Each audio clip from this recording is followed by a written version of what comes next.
Hello दोस्तों, सुप्रभात। कैसे हो? उम्मीद करता हूँ कि आप बहुत अच्छे होंगे।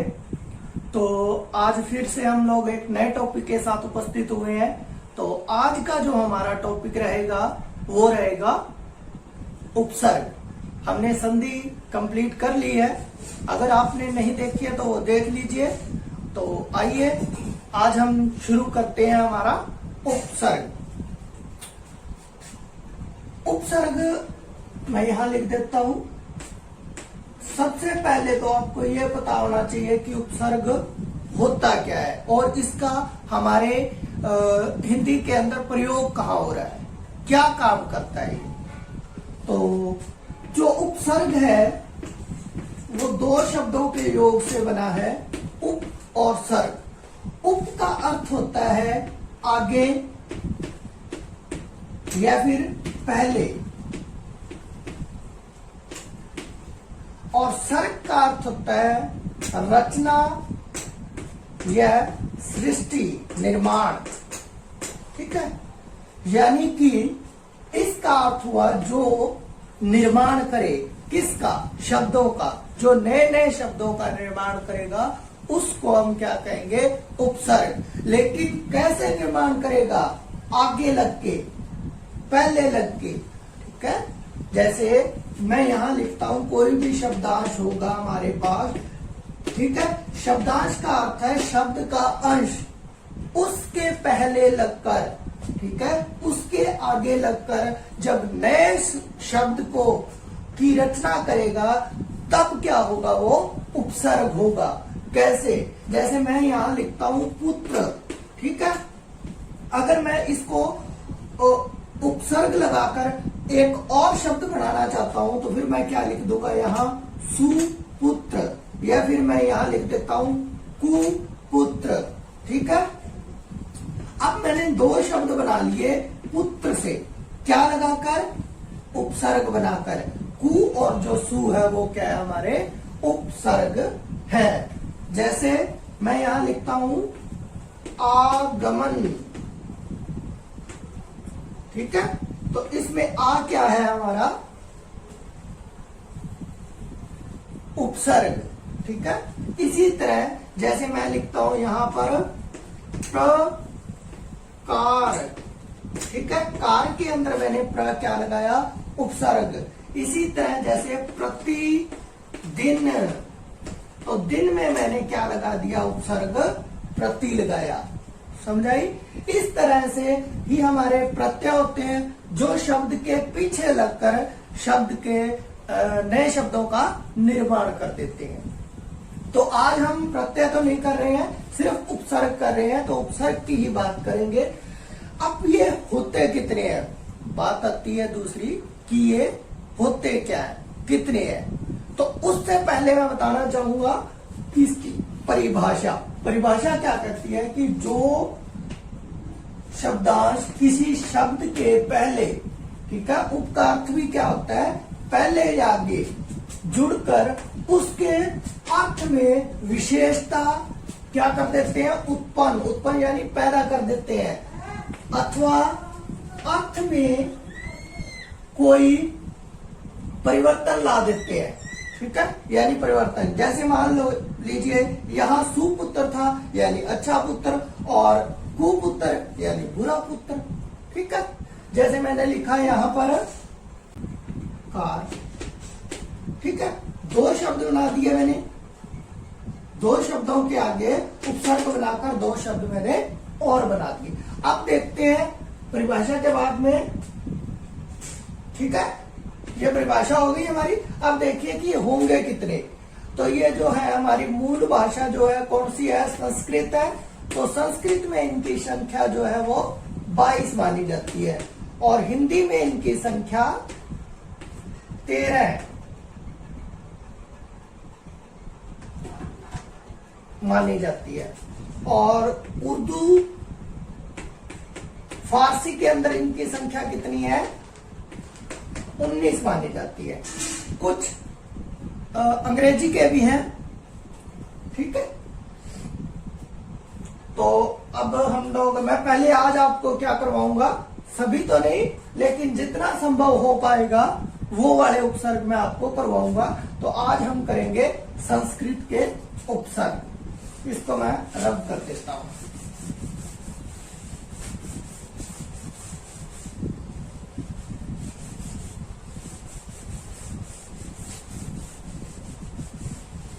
वैसे तो 22 के 22 ही करने हैं हमें, लेकिन हम कुछ जो जितने मैं करवा पाऊंगा वो मैं करवा देता हूं। तो सबसे पहले करेंगे हम संस्कृत के उपसर्ग। संस्कृत के हमारे पास 22 और यहां लिखता हूं मैं इसके अर्थ। ठीक है, तो सबसे पहले लिखते हैं हम ए क्या है? उपसर्ग है और इसका अर्थ होता है निषेध। अगर मैं अर्थ की बात करूं तो क्या होता है? निषेध। ठीक है, जैसे ए धर्म, ठीक है, ए नर्थ और ए हिंसा। अब मैंने यहां पर 3 शब्द लिख दिए। अब इसके अंदर जो हिंसा है, नर्थ है और धर्म है, ये तो है तीनों के तीनों शब्द। समझाई मेरी बात? और जो ये ए है, ये तीनों ए क्या है? ये है उपसर्ग। उम्मीद करता हूं कि अब आपको अच्छे से समझ आ गया होगा। अब 1-2 उदाहरण और देखते हैं। जैसे अनु, एक और उदाहरण देखिए। अनु का अर्थ होता है पीछे। ठीक है, जैसे मैं यहां लिख देता हूं अनुचर। ठीक है, अनुकरण और अनुकरण और अनुभव।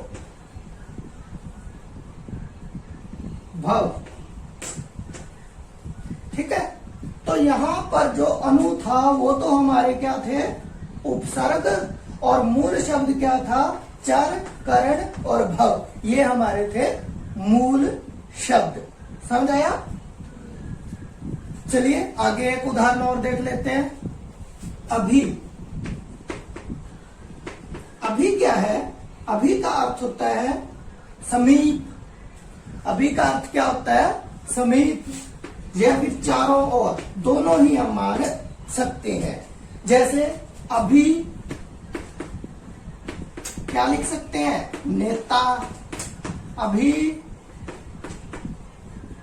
मान और अभिषेक।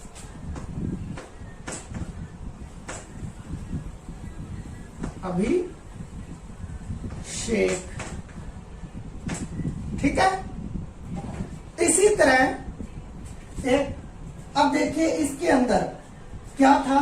नेता मूल शब्द था, मान मूल शब्द था और शेख क्या था? मूल शब्द था। तो अब देखिए हम एक और देख लेते हैं। जैसे अप का अर्थ होता है बुरा। ठीक है, अप का अर्थ क्या होगा? बुरा। और जब आपको इस अर्थ को भी आपने साथ के साथ याद करोगे ताकि आपको शब्द का पता चलता रहे कि शब्द क्या है।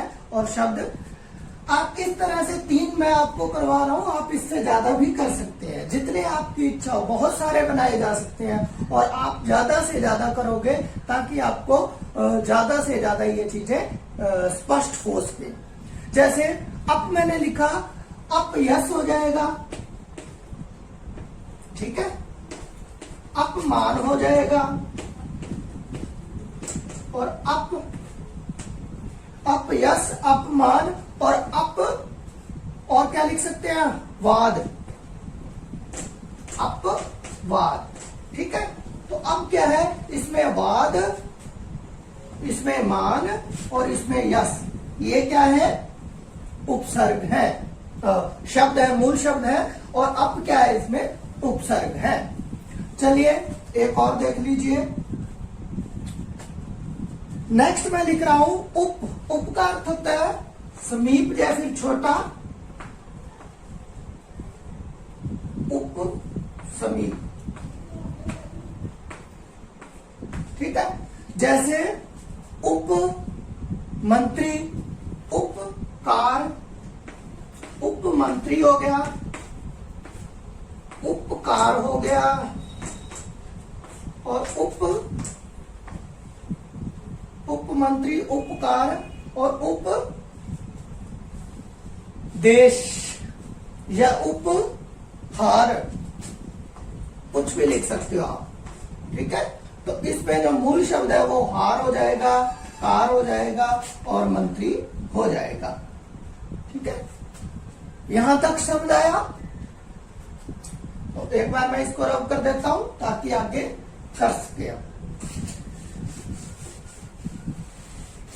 बेटा एक और आप बात ध्यान रखना कि शब्द कोई भी बन सकते हैं, लेकिन एक शब्द जो है वो सार्थक होना चाहिए।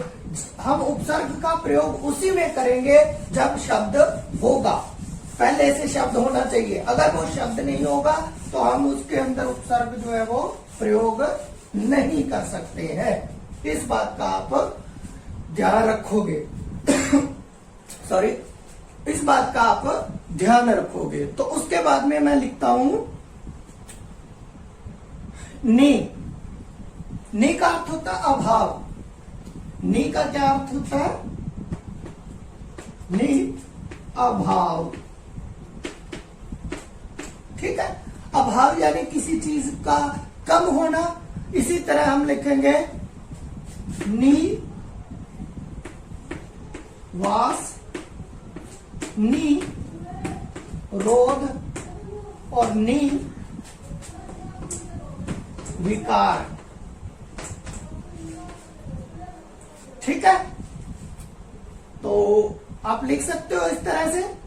तो अब इसमें क्या हो जाएगा? विकार एक शब्द है, रोध एक शब्द है और वास एक शब्द है। इसी तरह हम लोग लिखेंगे नेक्स्ट प्र। प्रह का अर्थ होता है आगे या फिर अधिक। ठीक है, जैसे प्रकार। ठीक है, और प्र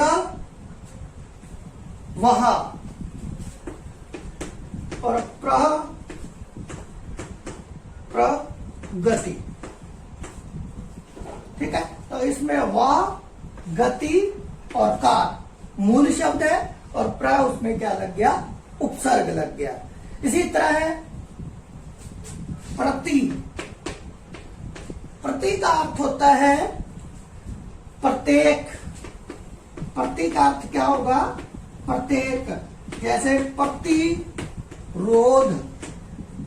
ठीक है, प्रतिरोध और प्रतिकूल और प्रतिवादी। ठीक है, इसमें वादी, कूल और रोध क्या है? मूल शब्द है। इसी तरह वी। वी का अर्थ क्या होता है? वी का अर्थ होता है अभाव, कम होना किसी चीज का। ठीक है, तो मैं लिख देता हूं यहां वी कार। ठीक है, वी कार, वी राम और वी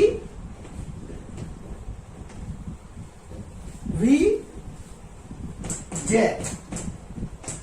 जीत हो गया, यानी जीतना।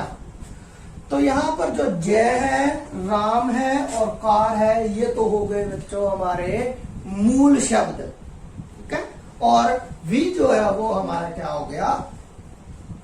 उपसर्ग। ठीक है, तो अब इसमें मैं एक और लिख देता हूं। यहां आ जाएगा स। स का अर्थ होता है सहित।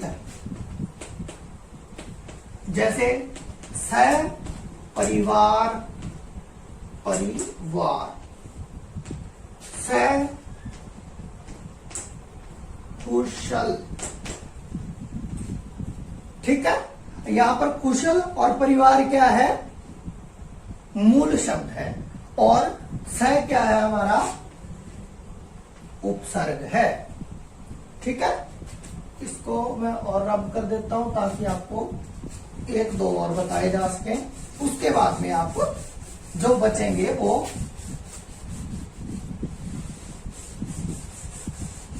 खुद कर लेना। ठीक है, अब मैं एक और लिख देता हूं कु, कु का अर्थ होता है बुरा। कु क्या होता है? बुरा। ठीक है। कु मार्ग, कु संगति और कु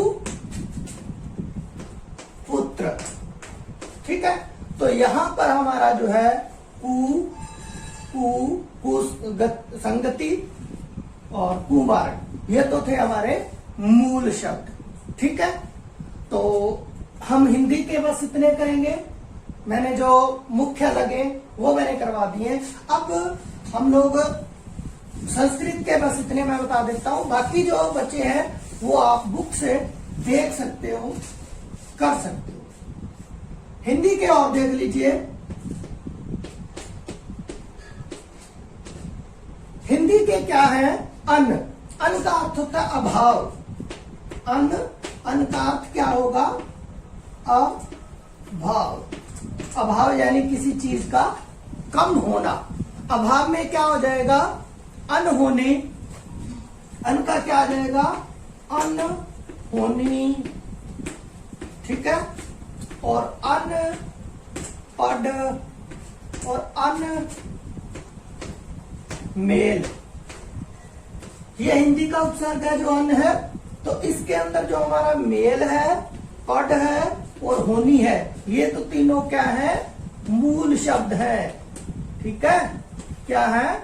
और अन्न हमारा क्या है? उपसर्ग है। इसी तरह दूसरा देख लीजिए। दूसरा है अध। अध का अर्थ होता है आधा। ठीक है। यानी अध का अर्थ क्या हो जाएगा? आधा। तो हम लिखेंगे अध खिला, अध खिला, अध पका और अध खिला, अध पका, अध मरा। ठीक है। इस तरह से हम लिख सकते हैं।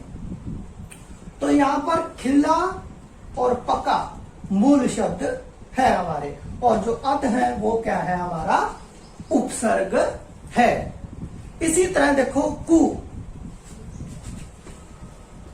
कु जो था वो है, कु हमारा संस्कृत में भी है और कु हमारा हिंदी में भी है। दोनों में हम लोग उसको मानते हैं।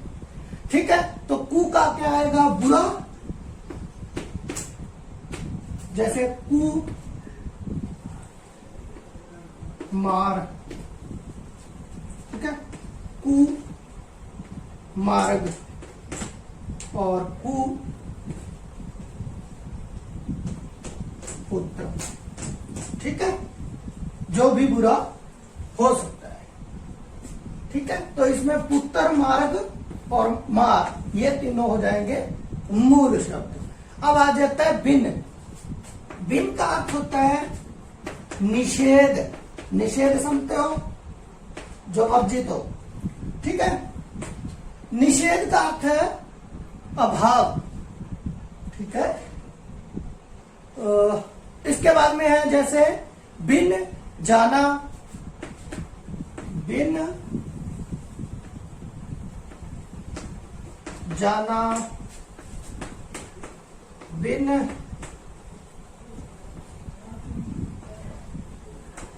ब्याह और बिन बोए, बिन देखा, बिन बुलाया। ठीक है। आप लिख सकते हो। इसके बाद में आता है नी। नी का मतलब होता है अभाव। नी लिखा तो नहीं है? अभाव। नी का अर्थ क्या होता है? अभाव। जैसे नी कम्मा, नी कम्मा, नी डर और नी शेद। नी निषेध लिख सकता हूं मैं, निहत्था। ठीक है। तो अगर आपने मेरे चैनल को सब्सक्राइब नहीं किया है तो कर लीजिए और बेल आइकन भी दबा दीजिए। अगर कोई चीज आपको नहीं समझ में आ रही है तो उसके लिए आप नीचे कमेंट कर सकते हैं, ठीक है। उसके बाद में लिखो भर। भर का अर्थ क्या होगा? पूरा, पूर्ण रूप से, ठीक है। भर पेट, भर सक, भर सक और भर पूर, भरपूर, ठीक है। इसमें पूर, सक और पेट ये तीनों क्या है? हमारे उपसर्ग शब्द है, मूल शब्द है ये तीनों। और भर क्या है? हमारा उपसर्ग है। उसके बाद में हम लिखते हैं पर। पर रहने दो, ओ लिख लीजिए। ओ, ओ का अर्थ होता है हीन, ठीक है। जैसे ओ गुण, ओ घट और ओ तार, ठीक है। यहां पर तार, घट और गुण तीनों मूल शब्द हैं। इसी तरह पर क्या होगा? पर होता है पीढ़ी दर पीढ़ी, ठीक है। पीढ़ी दर पीढ़ी, ठीक है। पीढ़ी दर पीढ़ी का मतलब हो गया जैसे पर का पर दादा, पर दादी, ठीक है। इसी तरह पर दादा, पर दादी, पर नाना, नाना, ठीक है।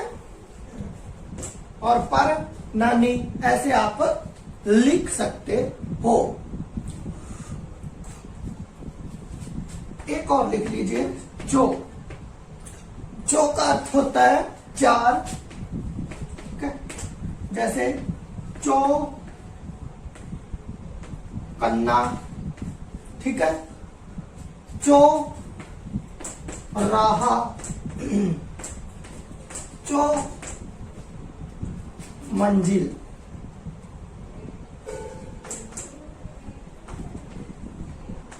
ठीक है। यहां पर जो है मंजिल, राहा और कन्ना ये सारे क्या है? हमारे मूल शब्द है और बाकी के हमारे क्या है? उपसर्ग है। तो ये मैंने दो बता दिए हैं। हिंदी और संस्कृत के जो मूल शब्द हैं वो मैंने बता दिए हैं। अगर सारे तो नहीं बताए हैं, कुछ मैंने छोड़ दिए हैं जो आप बुक से कर सकते हो, ठीक है। तो अगर इसमें कोई भी आपको समस्या आती है तो आप हमारे को कमेंट करके बता सकते हो। और अगर वीडियो अच्छी लगी हो तो लाइक करें, सब्सक्राइब करें और कमेंट करें। Bye bye.